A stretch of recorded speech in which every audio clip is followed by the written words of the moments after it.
There's new research from George Barna and the Cultural Research Center at Arizona Christian University. It is revealing that many perceived notions about evangelicals and their cultural and political influence are simply not matched by the latest data. Sadly, for example, most evangelicals do not possess a biblical worldview. Stunning. Only about a third of them do. The data also strongly suggests that evangelicals are more likely to be shaped by the culture around them than they are to influence or evangelize it. The results that all of this has had on our culture is just absolutely devastating. Joining me now to discuss this and his latest research is George Barna. He's the Director of Research at Arizona Christian University's Cultural Research Center, and he's a Senior Research Fellow at FRC's Center for Biblical Worldview. He's the author of many books, including Raising Spiritual Champions, Nurturing Your Child's Heart, Mind, and Soul. George, always good to see you. Welcome back to Washington Watch. Thanks so much. Good to be with you, Jody. All right, so let's just start with it. Walk us through what many people get wrong about evangelicals and their influence. Well, first of all, we have this idea that it's a huge group, and that's based on either bad research or journalistic indifference, where the assumption is that somewhere between 25 to 40% of adults in America can be considered to be evangelicals. Now, a lot of that comes from research that relies on people calling themselves evangelicals.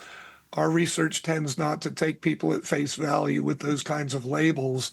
What we do is we figure out what the definition is, then ask people the components of the definition and put it together to see how many fit it. That's what we did here. So instead of finding that 25 to 40%, which would be upwards of 100 million people, that's a lot of voters out there. Well, what we find is that 10% of adults actually meet the theological criteria for what makes somebody an evangelical. So that's closer to maybe 25 million people. That's nothing to sneeze at. That's an important group, a potentially influential group, but it's not what we're led to believe. And of course, what happens these days is that this idea of Christian evangelicals is used to build fear in the minds and hearts of the voting public. How? Because journalists will tell people, well, you know, these evangelicals, they're Christian nationalists. They don't want a democracy, they want a theocracy. So there's a lot of, bait and switch that goes on here, both with the data and with the concepts when we're talking about these things. But we've got to also take a deep look at the fact that so many of the people who even qualify as theological evangelicals don't really buy the Bible at face value.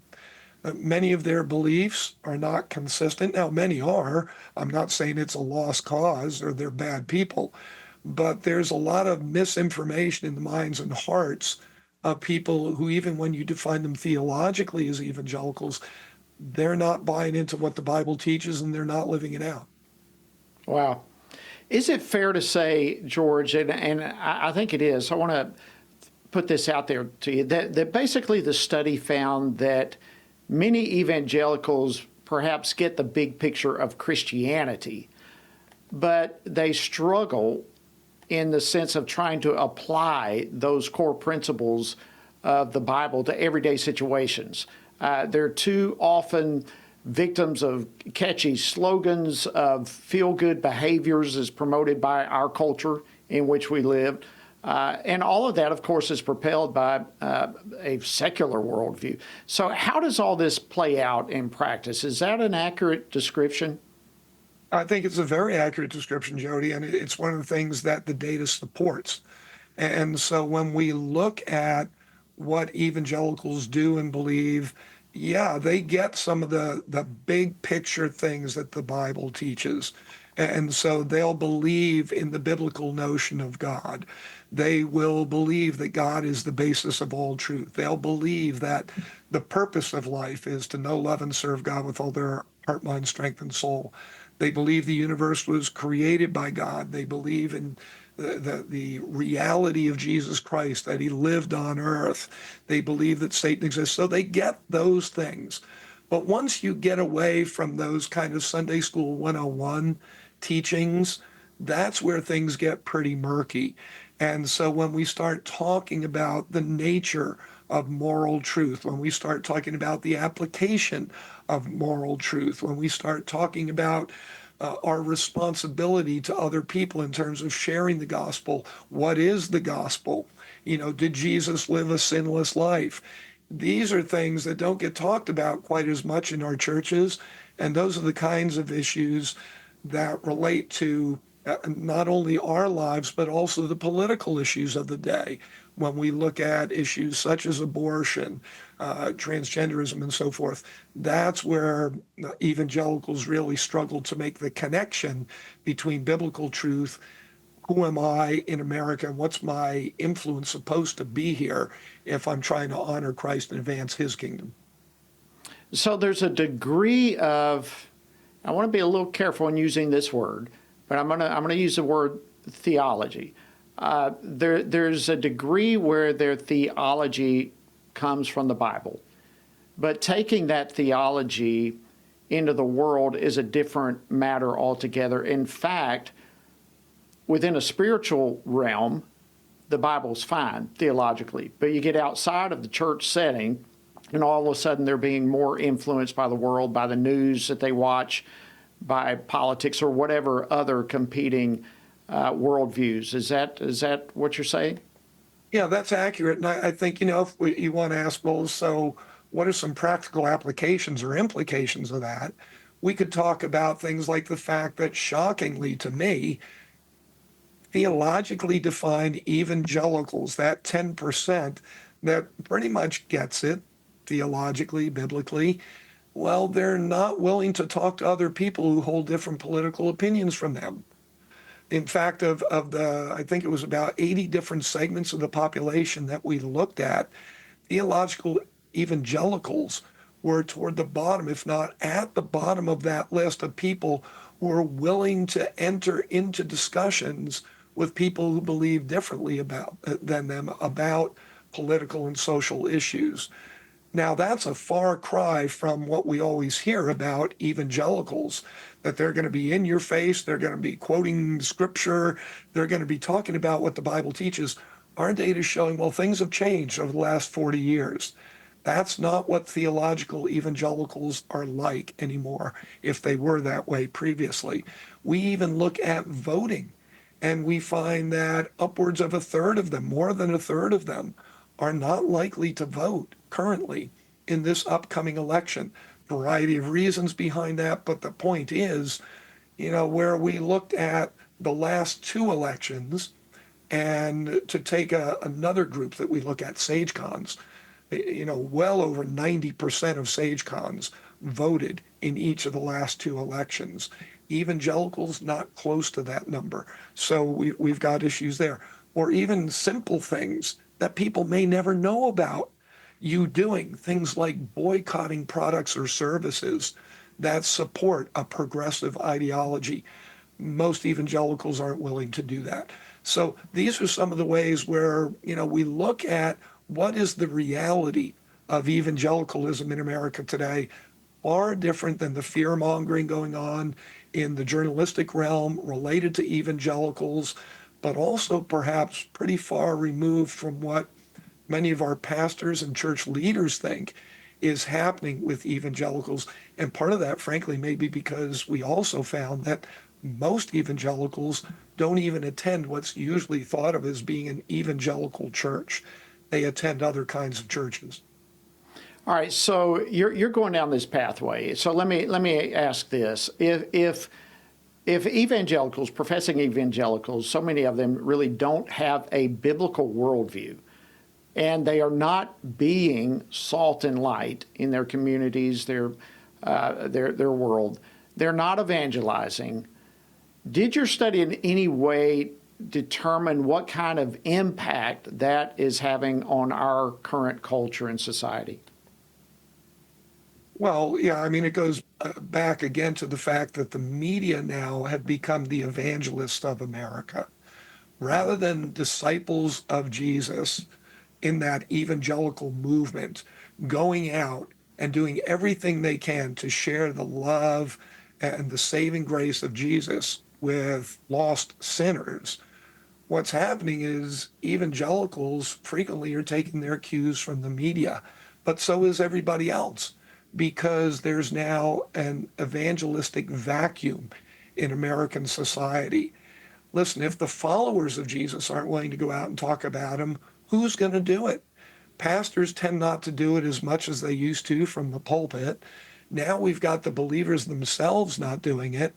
We know, sure as Sunday, that journalists aren't going to be the ones who are professing the gospel to America. So we've got some major issues that we've got to address. And maybe the best place to start is within our families. Our parents doing everything they can and should be doing to raise their children up to be spiritual champions, to hear the gospel, to know the gospel, to embrace the gospel, to live the gospel, to share the gospel. That's our job as parents and grandparents. Churches can support us in doing that, but it's got to start in the home.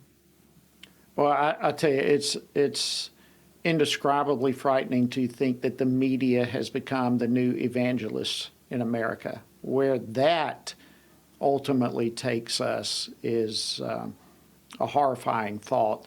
You mentioned a little while ago, George, about Sagecons. Now, there may be some of our viewers listening right and on board with us right now who may not be familiar with that term. Spiritually active, governance engaged. Talk about the Sagecons. Who are these people in relation to the definition of evangelicals that we're talking about? What's the difference? Who are the Sagecons? Well, Sagecons are different than evangelicals in that they are very upfront about believing that because they are so fully committed to following Jesus and to doing what he's called us to do and to become the kind of people he's called us to be, they believe that they should take their faith into every dimension of our culture. And so they vote at much higher rates than other people. They talk about issues with other people. They study the issues much more deeply. One of the things that came out of the research is theologically defined evangelicals are no different than anybody else in our culture when it comes to watching the news and current events related to politics and government. Sagecon's totally different. They're on it every day. They understand the issues, the actors, the nuances. They get all of that, and they believe they need to be deeply involved in all of that. So that's So are they saying, let me ask while you're going here, George, are they looking at the news and current events and so from a biblical perspective, or are they just engaged more? both. What we know is that Sagecons read the Bible consistently, and they try to apply the Bible to today's issues, to current events, to what political leaders are saying and doing. To them, that's vitally important because they know today's political leaders are major shapers of our culture. They have a dramatic level of influence on people's minds and hearts and souls, whether we want that to be the case or not. And so they're following that, they're tracking that, they want to influence that with biblical truth. Biblical truth is vitally important to Sagecons. And when they vote, that's what they're concerned about is how can we get biblical perspectives better represented in our public policies, in our laws, in our public institutions that we fund. So all of those kinds of things tend to distinguish Sagecons from other groups of people, even evangelicals. So is this the 10 million or so that you were talking about, the evangelical, they say between 20 and 40%? You said it's much less than that when you use a more biblical understanding of evangelical. And you said somewhere in the ballpark of 10 million. Are those 10 million what we're looking at, more or less, being Sagecons? Yeah, Sagecons represent about 8% of the voting public. They are, or voting age public.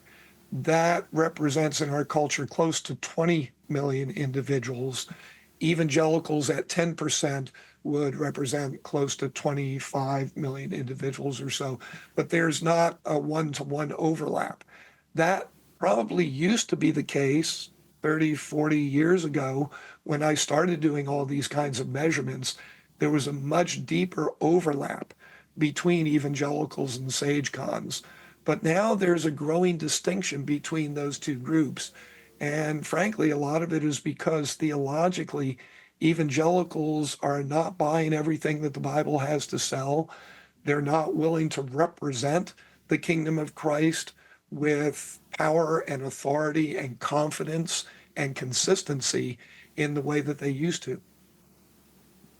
So we've got less than a minute. What's the greatest need for the Christian community in America today? Hey, sit back and take a deep and intense and realistic look at your own faith. In the scriptures, 6 times Jesus identified what it takes to be a disciple of his. So he talked about obeying biblical principles. He talked about loving other disciples. He talked about producing spiritual fruit. He talked about loving God far beyond anything else in your life. About We're submitting. winding down, George. I know. I hate to cut you off, but time has run out. George Barna, awesome, as always, to talk to you. Thank you for your leadership on this incredibly critical topic.